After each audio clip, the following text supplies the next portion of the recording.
ఇక్కడ దాకా వచ్చి వాళ్ళ పిల్లల్ని ఆడించడం ఒకటైతే, ఈజీగా చేసే పని ఒకటి ఉంటుంది, డిఫికల్ట్గా చేసే పని కొన్ని ఉంటాయి.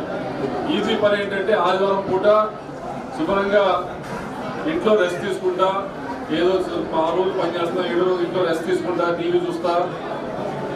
పిల్లలకు కూడా ఒక ఐప్యాడ్ లేకపోతే వాళ్ళకు కూడా టీవీ ముందు కూర్చోబెట్టేసి వాళ్ళ టైం కూడా కనిపించేసి,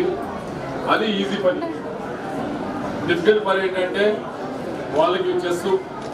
నేర్పించి, ఆ చెస్ కాంపిటీషన్ ఎక్కడ అవుతుంది అది కూడా మా చెట్లు ఎక్కడ మూలలో అవుతుంది అక్కడ తీసుకొని వచ్చి అక్కడ పార్టిసిపేట్ చేయించి, వాళ్ళు ఆడుతుంటే వీళ్ళు పక్కన కూర్చొని వీళ్ళకి వాళ్ళు ఆడుతుంటే పెద్ద పేరెంట్స్కి పెద్ద